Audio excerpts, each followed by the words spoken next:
Okay, the record is on, Uncle Frank. Okay. I really do appreciate and like the family history my brother Jim wrote.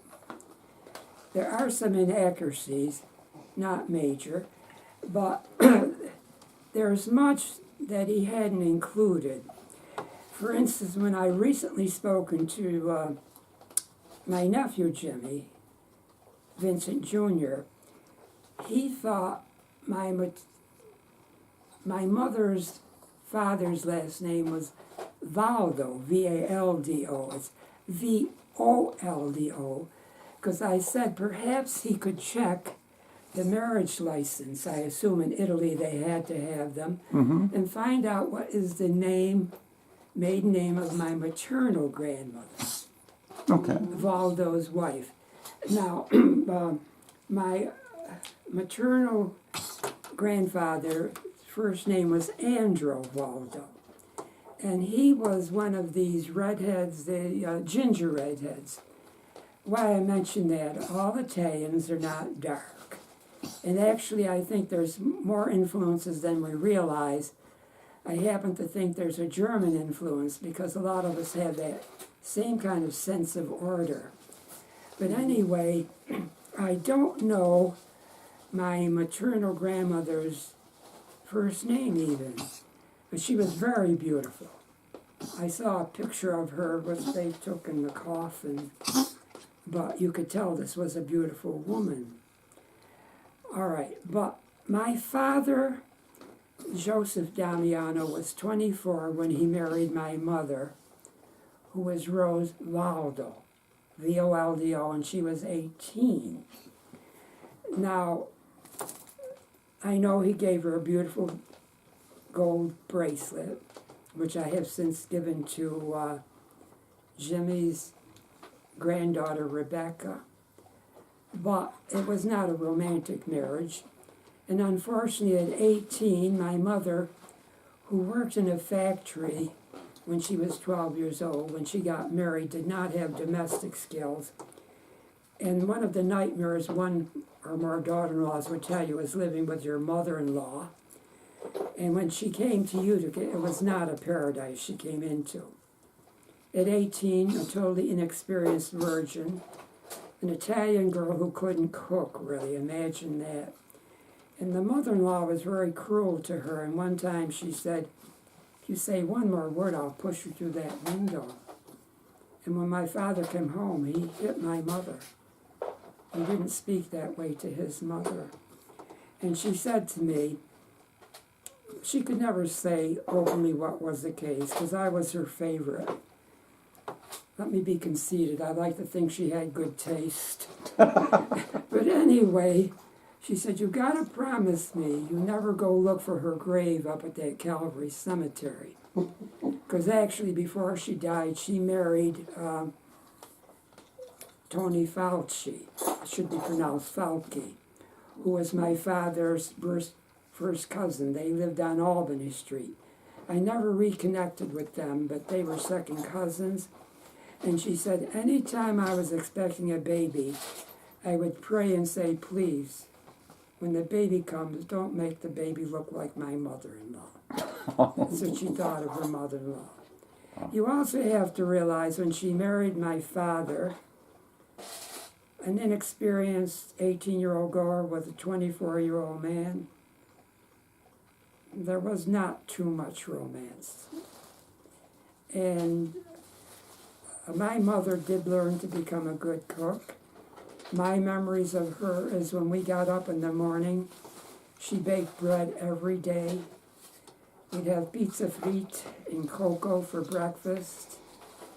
And I'm a Depression child. I was born in 32. And when I was 7 years old, I wrote a story about this called Sharing. There was a man at the back door who looked just frightening to a 7-year-old boy. This is 1939, so I had to be about 7 if I'm born in 32. And I ran into the kitchen and I said, "Ma, there's a very strange guy at the back door." So my mother was tough. She wasn't afraid of people. plus the boys were home, the older brothers, and she went to the door and said, "What do you want?" He said, "Ma'am, I'm so hungry. If you'd give me some breakfast, I'll do chores." People used to go door to door. And so she says, "Come in." Now, see, we always ate. We always had food. She scrambled eggs, cut warm bread, put butter on it, coffee. I think maybe 5 or 6 eggs. I never saw anybody eat like this person. And when he finished, he said, "What would you like me to do?" She said, "Nothing, I got sons." But she said, "You wait a minute. Go into Henry's bedroom and the old winter coat." Because my mother, being practical, like in January, would buy our clothes for next winter because they're on sale. She said, "There's a good older coat," and bring it out. And she gave it to him. The man started to cry. Here he's standing there, no coat on in January. And now that I'm ancient, that wasn't a man. That was somebody maybe 21, 22, who looked all down and out. Pretty rough. And I said to her, I says, "Ma, weren't you afraid?" She said, "No." She said, "I looked at his eyes and knew he would do no harm." And she said, "Be grateful we have what we have, because as an aside, you do realize the Irish and Italians never really for years connected, to put it modestly. My father had an Irish boss who was so cruel, there should be a spot in hell for him. But anyway, this is more like an international situation where I live now. There are people from all ethnic groups. And I made friends with an Irish woman, and we were talking, and she said, she's actually 6 months older. She said, "Well, you Italian kids, at least you ate." And I said, "You didn't eat, are you putting me on?" She said, "Well, not all Irish fathers, but they have a reputation, many, of going straight to the bar after work and not giving the check or money to them." I said, "Well, what did you eat?" She said, "Well, some nice 2 slices of bread with ketchup, a ketchup sandwich." I said, "I can't believe that." She says, "Believe it." She said he was good looking, likable, but a drunk. I said, "Well, I thought we had it tough." She said, "Look, I know all about the ethnic differences." She said, "You obviously are an educated, gifted person. I can't believe how beautifully you play the piano, because I sit out there listening." She said, "That was a different world." And I said, "Well, we did not have a picnic. Our idea of summer camp was those bean fields. And it wasn't right that children had to be out there in that hot sun all day. But it happened to most of us. But in a strange way, it made us strong, and we survived. We're still survivors. But anyway, now to get on to the family. My brother Jim, or really Vincent, I don't really know the first name of my paternal grandfather, but I'm inclined to think it was Vincent, because Italians have the tendency to name the firstborn after the father. And our people didn't have it as hard as most Southerners in Italy, because they were truck farmers, had a farm. And my paternal grandfather was highly respected. A person needed to eat, they were always welcome at his table. My father came here at 17, because when his father died, the eldest brother took over. He didn't get along with his eldest brother. I don't even know the eldest brother's name. And he came here at 17 and had a horrible life getting started. So when he was in his 20s, he wanted to get married and have a family, and that's when he met my mother, who I would say was not beautiful in a traditional sense, but strong looking, the most gorgeous hair, and walked very erectly. Mother was something, very intelligent. Father probably was average intelligence with high values and a mouth that was destructive. All right. But anyway, after Jim, who was a great brother, I think the second was probably either Pep, Joseph, we always called him Pep, which must have come from Giuseppe, who was unfortunately retarded. And then, but in his own world, he had a happy life. Was he born like that, Uncle Frank? I don't think so. I think what happened with the young girls, they used to give them something to quieten them called doppio. Mm-hmm. And she may have given him too much.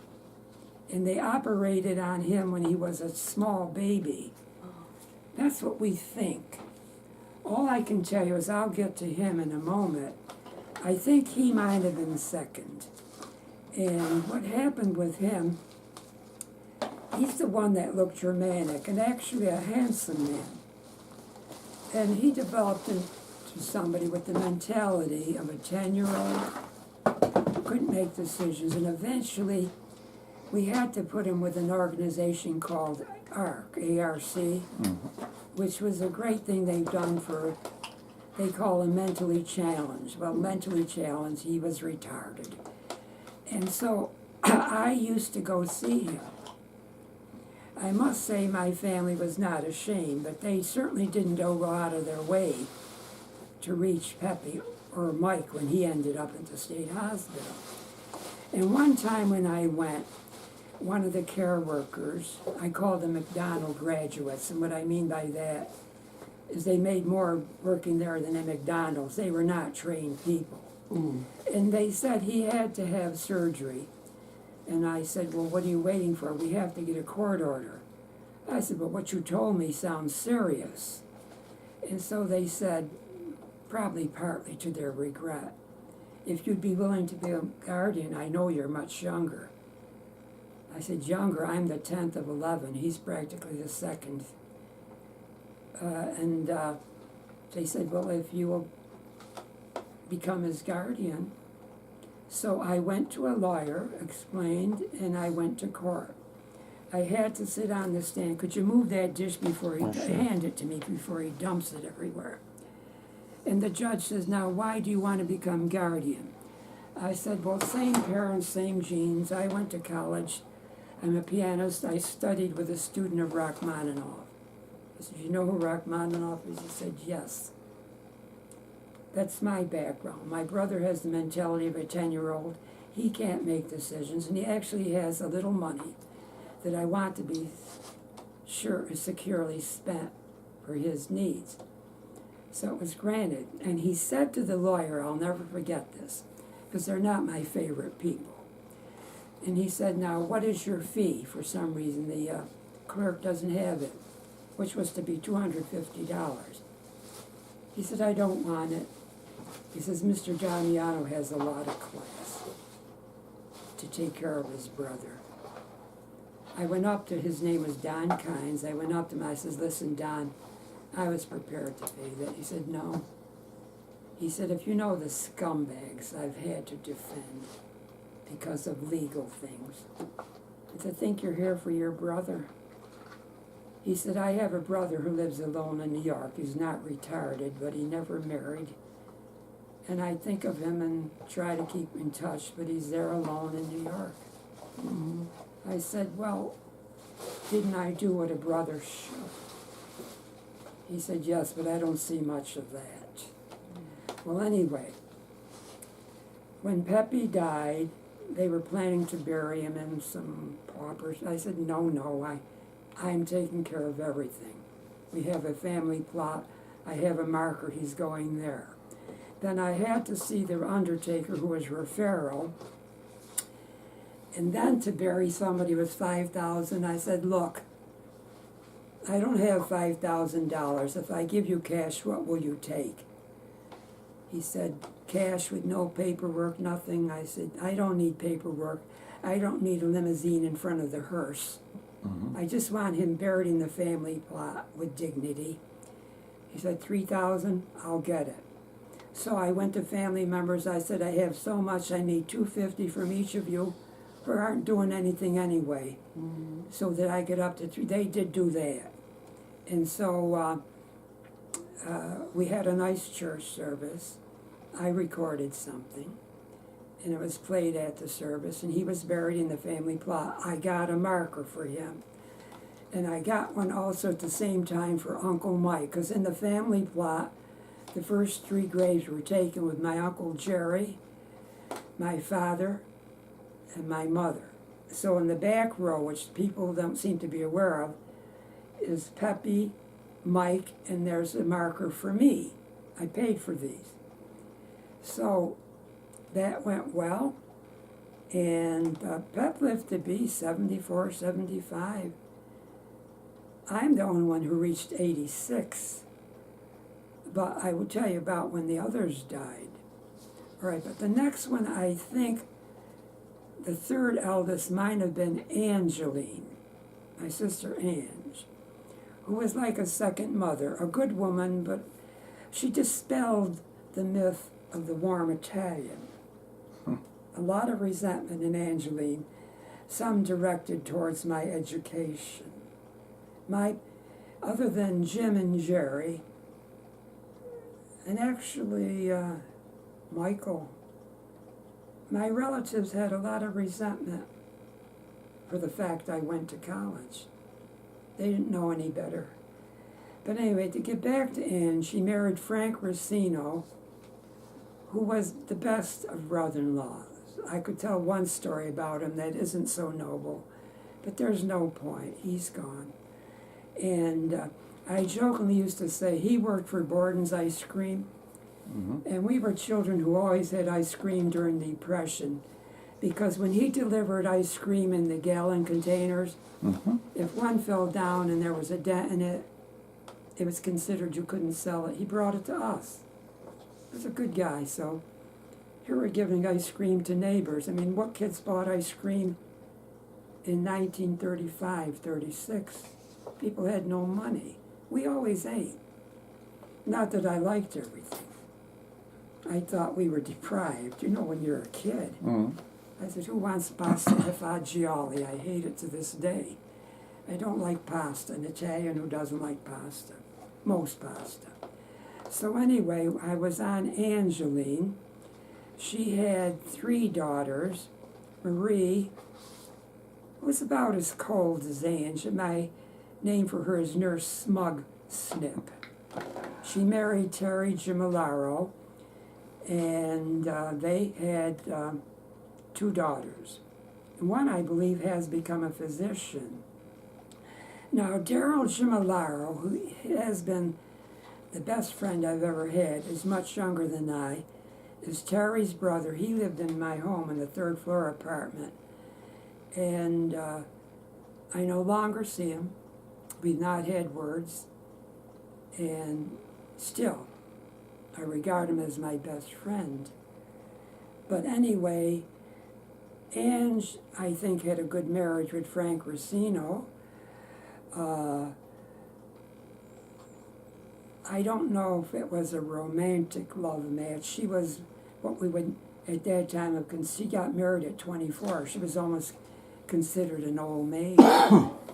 But from Ange, I think probably Andrew, whom we always called Henry. And my nickname for him was Lord Wind. The least favorite of the brothers was always putting us down. He called Pete the beggar, and always condescending to me. I'll give you an example. I was my mother's favorite. I could have had that house. I bought 1156 Webster Ave for a reasonable amount. I was teaching and I said, look, Mother, I had an inclination to call her mother instead of Ma, which they regarded as an affectation, and I said, too bad. Anyway, I said, look, you know I don't have this much money, $12,500. You've got to give me 3 years with no interest charge because you're going to be living with me. And I am not eating pasta fagiolo. If I buy steak, you're eating steak. Okay, Frankie, you sure you don't want the house? No, they'll hate me forever, ever and ever. Now to get back to Lord Wind, this is what he was like.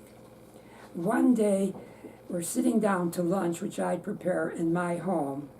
He sat down, he did not acknowledge my presence, ate lunch and left. And I said, Mother, that will not happen again. If he comes in and we're having lunch, I'm removing the plates. You would do that to your brother? Yes, I would. But that's not right. It is right. And I said, Andrew was a very handsome man, movie star looks. Sadly, he died in the doctor's office. He had a heart attack at 57. But I don't remember any kindness or understanding from him. Definite resentment for my education. And he and Rosie were one time talking, and he said, I should have gone to college instead of Frankie. And Rosie, who wasn't really stupid, she said, well, look at it this way. He's never going to get married. He's never going to have children, this assumption. What does he have besides that piano? See the mentality I lived with? Mm-hmm. And I said, when I spoke to her, I said, Rosie, and I'll tell you about Rosie and the insurance policy. I actually played on TV once, and Rose brought a video camera. It went beautifully. I wish we had saved it for the VCR. Mm-hmm. I also was young and looked okay. I did look like that photo once. Whether you like the looks or not, that's not exactly an ogre you're staring at. No. And it just went beautifully. And when I saw Ange later, she didn't say a word.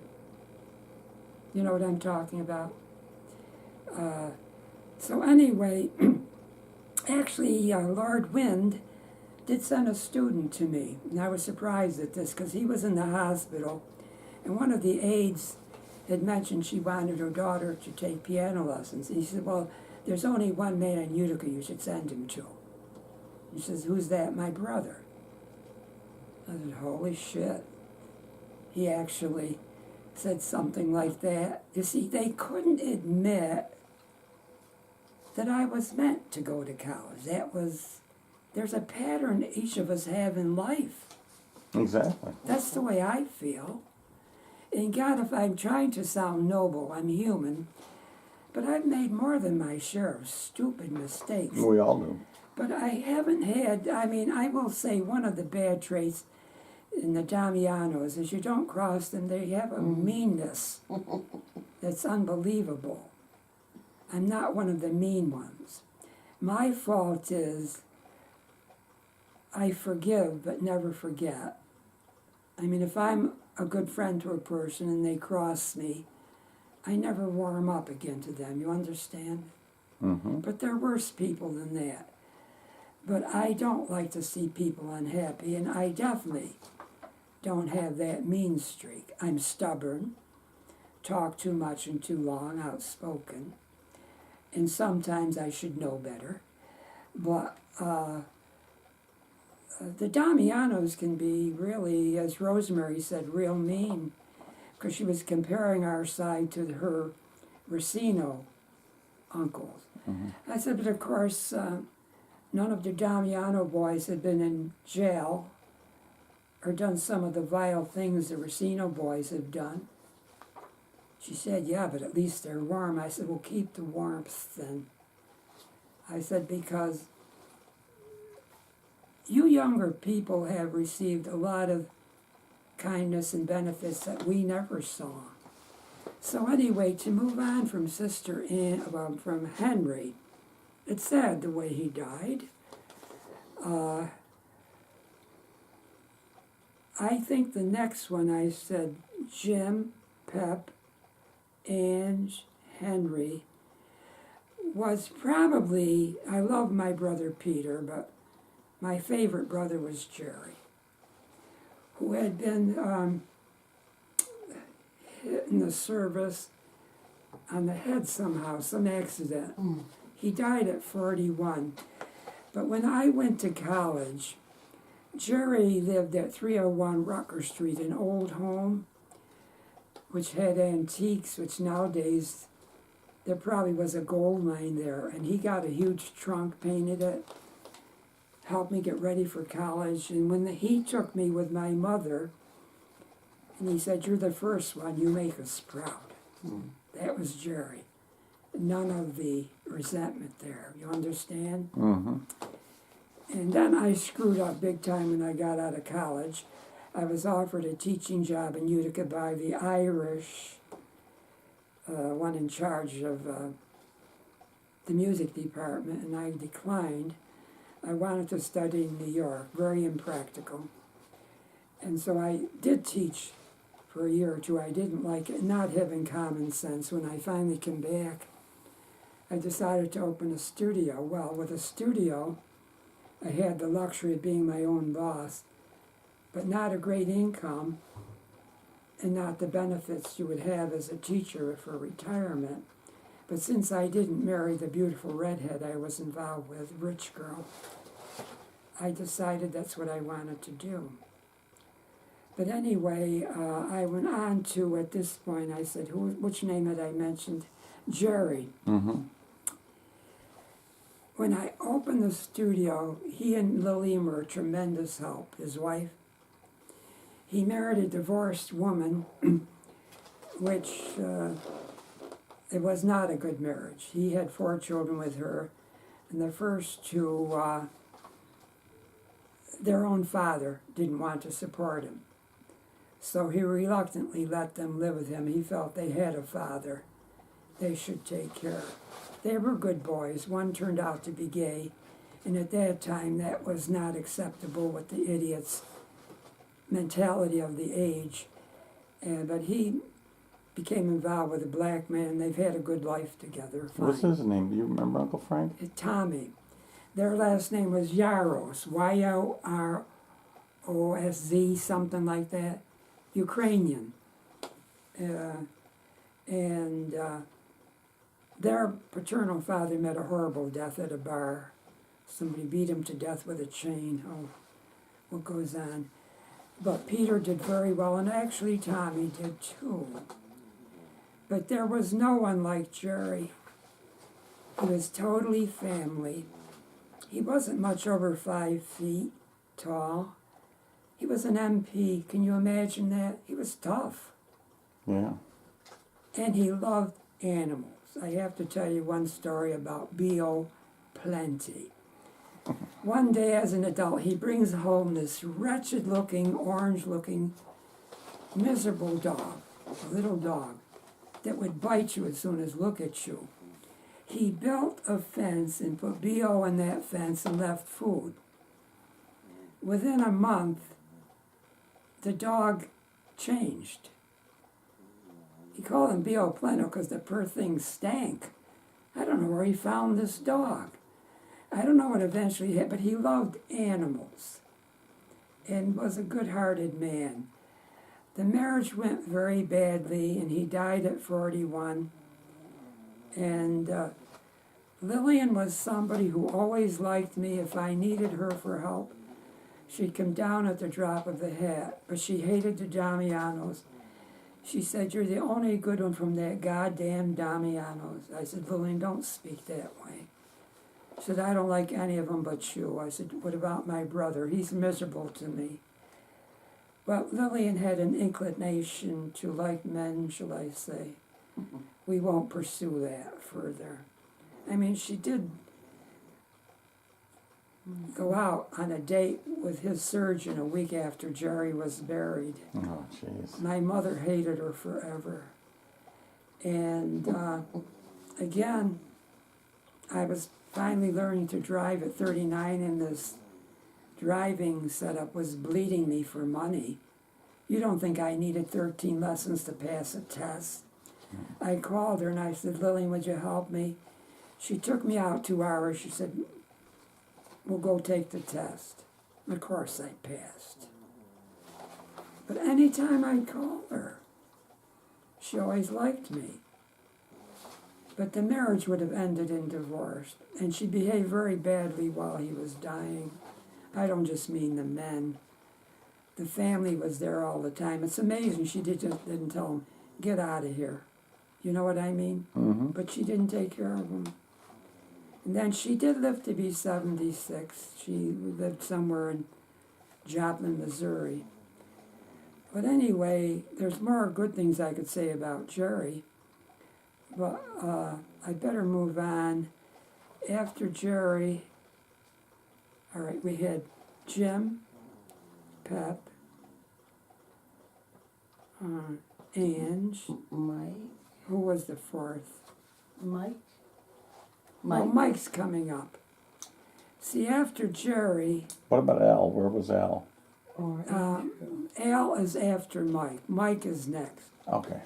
Now, Mike was a good man, extremely unattractive, which couldn't be helped. Short. And there was a movie about the Miney Joe Young. Mm-hmm. Kids used to call him that, but strong. And people were always unkind to him. And not within the family. And this is a story I'm a little reluctant to tell, but when I did start teaching in the studio, one night I was about to wash my hair, and he said, I don't want you to do that. I said, why? And he tried to strangle me. And luckily he stopped in time. You know what happens when they try to strangle you? You can't breathe. Mm-hmm. If he'd held on just a moment longer. So when he let go and he pulled himself together, he said, do you hate me? I said, no, that wasn't you. But Michael always had mental problems. He'd been in and out of the state hospital.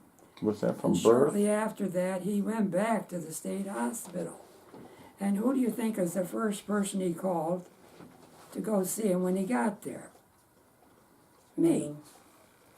So I went again. He said, this place is horrible. He said, you really don't hate me? I said, Michael, I told you I don't. I said, I told him at the desk, I'm taking you out for ice cream. They allowed, I said, are you kidding? They're not going to tell me what to do. I know a family member's allowed to take you out. More McDonald's graduates at the desk. They didn't much like me. And I brought him cigarettes. He can't smoke in here. I said, he can smoke outside. I said, you are dealing with the wrong person. When you speak to me, you can tell Rule, but don't tell me what to do. Or get the supervisor. So I'm walking away and she's mumbling to her. She said, boy, he's something. Yeah, too bad, lady. But anyway, we stopped for ice cream. And then I didn't think to take him home. But I didn't go at one point was when I was hit by a car. Partly my fault. And I was hit on my ankle. I was in crutches and he called. And he said, Frankie, you haven't been to see me in about a month. Why? I said, I'm not driving. I told him about the accident. He said, and then my heart sank. He said, gee, couldn't I just come home for a visit? I said, oh my God, my brother just wants to come home. I said, who's your caseworker? Is he nearby? Put him on. I spoke to a Pleasant man, explained. I said, could you bring my brother home for a visit? I'll fix lunch. He said, yes. So this younger guy brings him, and they're walking in, I'm working on a painting, and he says to Mike, your brother paints? Implication, indirectly, if you're in the state hospital, you don't have relatives that paint or have intelligence, perhaps. He says, paint? You should hear him play the piano. And then the guy had enough sense to be embarrassed, excuse me. And I said, that's all right. So they had lunch, and Mike wanted to see where he used to mow the lawn when he drove us nuts. Mike had the back lawn, or Pep had the front. You couldn't even walk on them. Well, anyway, I said, would you bring him another time? He said, in a month. And he was a nice guy. And for a while that went on. Then one time Mike called me and he says, Frank, would you make pasta fazool for my next visit?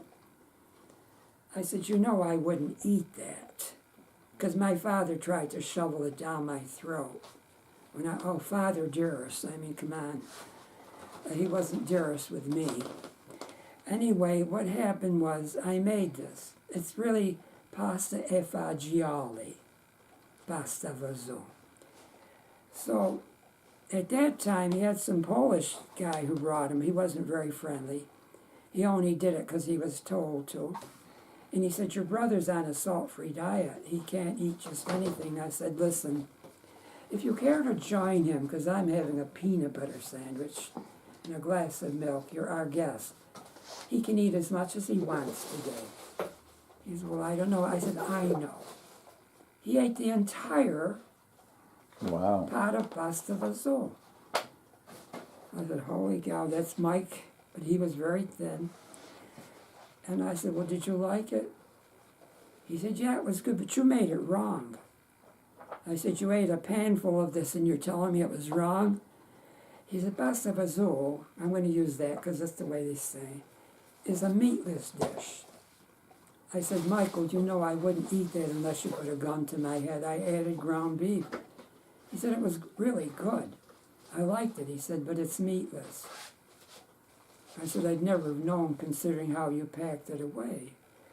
Well, anyway, when he came to visit, see, this is before I knew about prostate problems, which I know much about now. He's always in the bathroom. And I said, did you come to visit me or spend your time in that bathroom? I gotta go. I said, well, that's not really a visit, but I like coming home. All right. So I discovered, actually now, he had that problem and they didn't deal with it. You follow me? The state hospital is not a paradise. Unfortunately, it's now closed. So we now have people living here, some who probably should get help from the state hospital. This setup was originally for seniors, 62 or older. Within the last 5-6 years, they've now included disabled people. I have no issue with physically disabled people. I do with some of those with mental problems. We had one on the second floor that roamed the hall 3 hours at night shouting obscenities.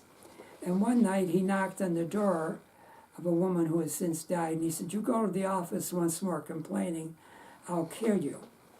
Then 5 marshals with guns and 5 cars took him away. Should we be in that position? That's the government now, because they closed the state hospital.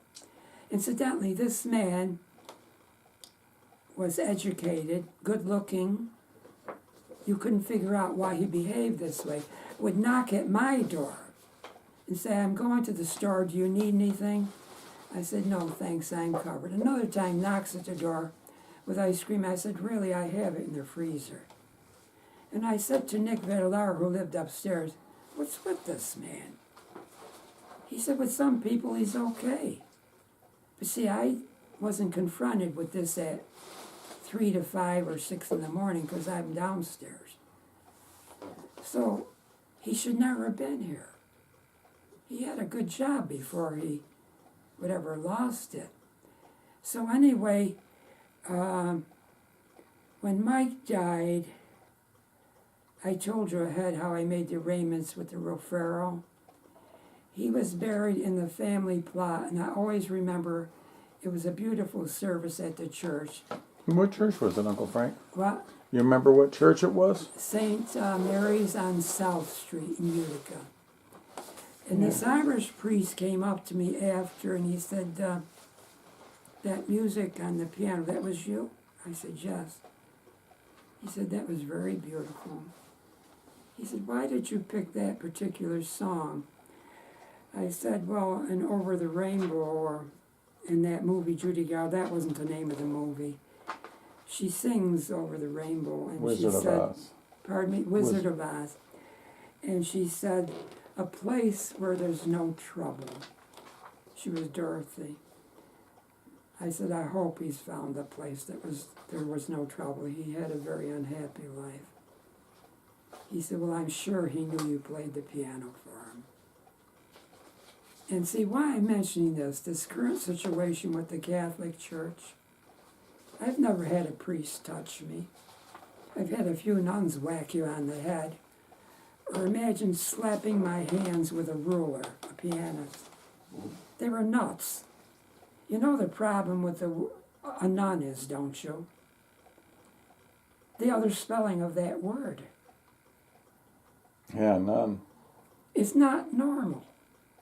The whole thing is, if a person can handle being celibate, a priesthood, apparently, I think the Irish priest was one who could.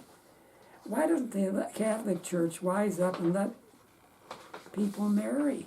I agree with that. Like the Baptists. But they're not going to. One reason being money. Then they'd have to support the wife and the children. That's the way I look at it. But on the other hand, you go to a Protestant church, and what do? You sing hymns?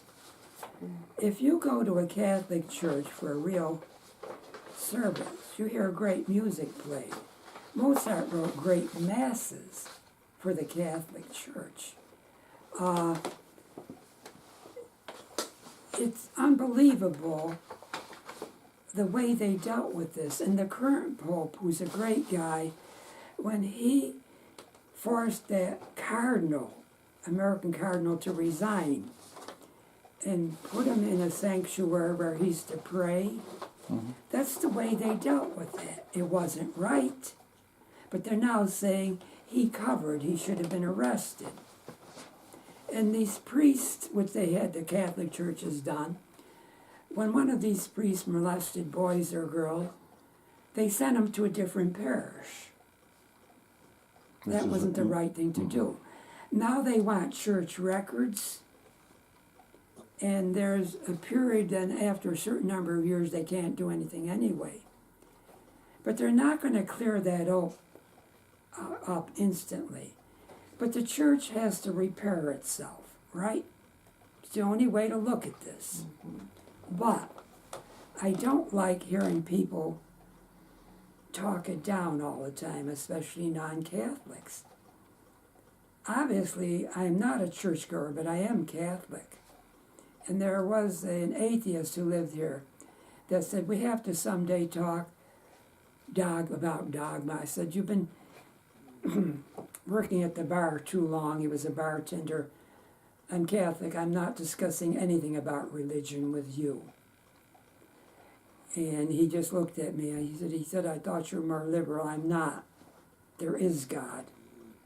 I know it. Because he gave me gifts in art and music and a good mind and a sense of guilt that's almost too much. We Catholics are guilty about everything. You are Catholic. Mm-hmm. Yes, I am. You know what I'm talking about, the guilt trip. Mm-hmm. My God, you go to confession. But it worked. We grew up respecting parents. I never hated my father, who was probably the most verbally abusive person I've ever known. And yet, you see, the problem was this. Being the 10th of 11 and a sensitive boy, I was not interested in gardening. Ironically, later in life, that changed. And we'd come home from school, change your clothes, and get out in the garden. Now, chop around the tomatoes. What he meant was whole. He never showed me exactly how he wanted. And I chopped off the head of a tomato plant. You did that on purpose, you lazy, no good, useless boy. I did not. It was an accident. I don't want to be out of here. I'm 9 or 10. You don't talk that way to an Italian. Get in the house. So my mother said, what happened? I told her. She said, did you talk back? I said, no. Did you look at him with my mother's eyes? I could outstare anybody, even at 9 or 10. No, Ma, I didn't. I didn't do that on purpose. She said, Frankie, I'm going to tell you something. Your father knows no better. You may be 9 or 10. You're actually more intelligent than your father. She didn't use these words, but the meaning, behave accordingly. I said, how could I at my age be intelligent than a grown man? But you are. He's a provider. He's an Italian father. There's a roof over our head, food on the table. Many people don't have that. That's what he understands. I said, but he's nice to Peter and Ellen. We're the last three. He does love you. I don't believe you, but if you say so. Well, anyway, when I won my first scholarship in piano, it was $300. And he called me over. We never were hugged. One of the saddest things Ellen told me was that she never felt loved. I said, well, that wasn't really true. Ma did, and so did he. And he says, how much you win? I said, $300, proudly, of course.